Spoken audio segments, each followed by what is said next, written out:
কোনো কথা জিজ্ঞেস করবো কী অবস্থা, কেমনি কি হসপিটালে নিতে হবো নাকি, কেউ কোনো কথা জিজ্ঞাসতেছে না। উনি ওনার মতো রাস্তায় পড়ে রয়েছে। আর যে একটা হেলমেট দেয়, না আছে কোনো সেফটি, না আছে কোনো কিছু, প্লাস্টিকের হেলমেটের মতো। যেমন ঢাকা শহরে আমরা এই যে রাইড শেয়ার করে ওয়ান টাইম হেলমেট, এই ওয়ান টাইম হেলমেট ক্যাটাগরি প্লাস্টিকের হেলমেট, কোনো সেফটি নাই ভাই, বুঝছেন?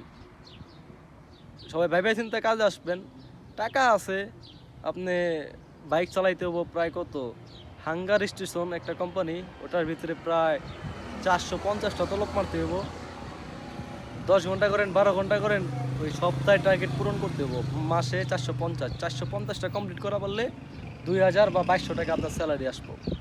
কমপ্লিট না করা বললে স্যালারি আসবো না। আবার আবার একটা কাস্টমার অর্ডার দিল, ওই খাবারটা আপনি একটু 2-3 মিনিট লেট করলেন, তো এই লেট করার জন্য আপনার থেকে কিছু টাকা কেটে নিবে তারা।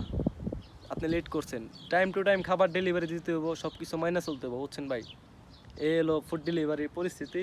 সবাই ভাইবে চিন্তা এই কাজে আসবেন।